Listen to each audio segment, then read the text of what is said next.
महिला टी20 world cup में भारत की जीत हुई है। भारत ने पाकिस्तान को 6 विकेट से हराया है।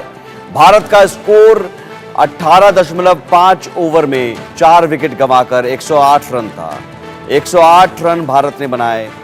18.5 ओवर में ही ये जीत हासिल की। महिला टी20 वर्ल्ड कप में भारत की ये बड़ी जीत। पाकिस्तान अगर सामने हो तो महिला टीम हो या पुरुष टीम हो, जरूर वो जीतने के लिए ही उतरती है और जीतती है। मनोज जोशी स्पोर्ट्स एडिटर हमारे साथ जुड़े हुए हैं। मनोज, पाकिस्तान अगर सामने हो तो महिला टीम हो या पुरुष टीम, ऐसा लगता है कि वो जीत से कम नहीं, और जीत भी ऐसी वैसी नहीं, रौंदने वाली जीत। देखिए, अगर इस मैच का आकलन करेंगे आप तो आपकी बात बिल्कुल ठीक है, लेकिन अगर आप टूर्नामेंट का आकलन करेंगे कि हमें सेमीफाइनल में पहुंचने की होड़ में शामिल होना है, तो ये प्रदर्शन बहुत अच्छा नहीं था भारत का। ठीक है, अपने आप में जीत है, पाकिस्तान पर जीत मिलना हमेशा सुखद लगता है, अच्छा लगता है। लेकिन अगर आप हमारे बॉलर्स अगर 105 रन में उनको समेट देते हैं, 105 रन 8 विकेट पर 20 ओवर में, और हम 105 रन बनाने में भी 19वें ओवर तक इंतजार करना पड़ता है हमें, तो इसका मतलब है कि आपको नेट रन रेट में सुधार करने की जो जरूरत थी उसे हम पूरा नहीं कर पाए हैं। अभी भी हम जो है सबसे नीचे अपने पूल में श्रीलंका से ही ऊपर हैं, क्योंकि नेट रन रेट हमारी इतनी बुरी तरह से गिर गई थी। क्योंकि पिछला मुकाबला जो न्यूजीलैंड से हम हारे हैं, एक ऐसी टीम से जो कि पिछले 10 मुकाबले हार कर यहां आई थी, और भारत ना बल्लेबाजी में चला, ना गेंदबाजी में चला, ना फील्डिंग में चला। लेकिन हाँ, पाकिस्तान के खिलाफ जैसा आपने कहा, जोशो खरोश होता है और वो हम जीते हैं। लेकिन टूर्नामेंट के हिसाब से मुझे लगता है और बड़ी जीत हासिल करनी चाहिए थी, और 15वें ओवर में या 14वें ओवर तक इस लक्ष्य को हासिल करना चाहिए था। कमी कहां रह जा रही है? देखिए, कमी जो है कुल मिलाकर मैं कहूंगा बल्लेबाजों की अप्रोच में है। इसमें कोई दो राय नहीं कि भारत के जो टॉप 6 बल्लेबाज हैं, दुनिया के टॉप बल्लेबाजों में इनकी गणना की जाती है।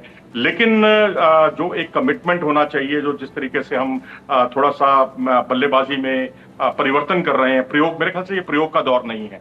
हमने हरमनप्रीत जो है हमेशा नंबर 4 पे खेलती है, उनको नंबर 3 पे खिलाया था पिछले मैच में, और फिर वापस नंबर 4 पे आ गए हैं। जेमिमा नंबर 3 पर खेलती हैं शीट एंकर के तौर पर, जैसे विराट कोहली खेलते हैं मेंस टीम में। तो मुझे लगता है बैटिंग ऑर्डर में ज्यादा फेरबदल नहीं करना चाहिए, और शायद वो भी एक कारण था। और बाकी गेंद को मिडिल करना, और अपने जितना कहते हैं कि पिछले मैच में जिस तरह हम बहुत ज्यादा आगे होकर खेल रहे थे, फ्रंट फुट पर खेल रहे थे, वो उसका खमियाजा हमें भुगतना पड़ा।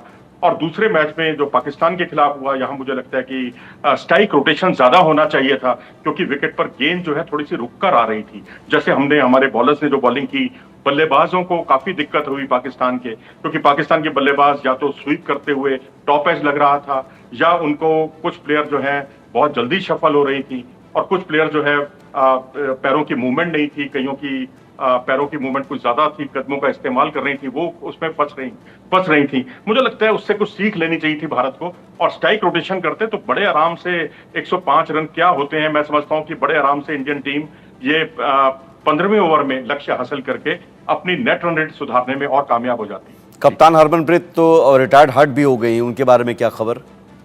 बिल्कुल रिटायर्ड हर्ट है जी, उनका इंतजार कर रहे हैं कि ये कितनी, क्योंकि वो पीछे उनको स्टंप करने की कोशिश की गई थी, और अपने आप को बचाते हुए पांव तो उनका आ गया था क्रीज में, लेकिन जो गर्दन थी उसमें एक बल सा पड़ा है उनके, क्योंकि बॉल नहीं लगी है लेकिन खिंचाव आ गया है गर्दन में। लेकिन उनका टिकना बहुत जरूरी है, क्योंकि अब 9 तारीख को भारत को श्रीलंका से खेलना है, और श्रीलंका से हम लोग एशिया कप में हारे हैं फाइनल में। तो अब श्रीलंका भी, क्योंकि पहले 2 मुकाबले हार चुका है, ऑस्ट्रेलिया से भी हारा, पाकिस्तान से भी हारा, लेकिन अब यहाँ पर डू और डाई वाला मैच होगा एक तरह से श्रीलंका के लिए, और भारत के लिए भी मैं समझता हूँ नेट रन रेट सुधारने का मौका, सुनहरा मौका होगा। क्योंकि हमें ये नहीं भूलना चाहिए कि ऑस्ट्रेलिया जैसी दिग्गज टीम भी हमारे ही पूल में है, और 2 ही टीमें क्वालिफाई करेंगी एक पूल से। मनोज, क्या आपको लगता है सलामी जोड़ी में कुछ बदलाव की जरूरत है? यहाँ पर ओपनिंग को लेकर कुछ अलग स्ट्रैटेजी अपनाने की जरूरत है? बदलाव की जरूरत तो नहीं है। शेफाली वर्मा, स्मृति मांधाना बहुत इन्होंने स्कोर किया है, और लंबी लंबी पार्टनरशिप की हैं। अब देखिए, शेफाली वर्मा को तो आप बदल नहीं सकते, वो दूसरी सहवाग हैं भारतीय टीम की। सहवाग को कोई भी कोच उनके साथ पंगा नहीं लेता था, उनको कहते थे आप अपना नेचुरल गेम खेलिए, वही कुछ शेफाली को कहा जाता है। लेकिन स्मृति मांधाना जो विकेट खो रही हैं, दोनों मैचों में उन्होंने पावर प्ले में विकेट खोए हैं, तो ये थोड़ा सा चिंता का सबब है, क्योंकि अगर वो क्रीज पर टिकती हैं तो उतना टीम के लिए अच्छा रहता है, टीम का मनोबल बढ़ता है, और वो लंबी पारी खेलने में विश्वास रखती हैं।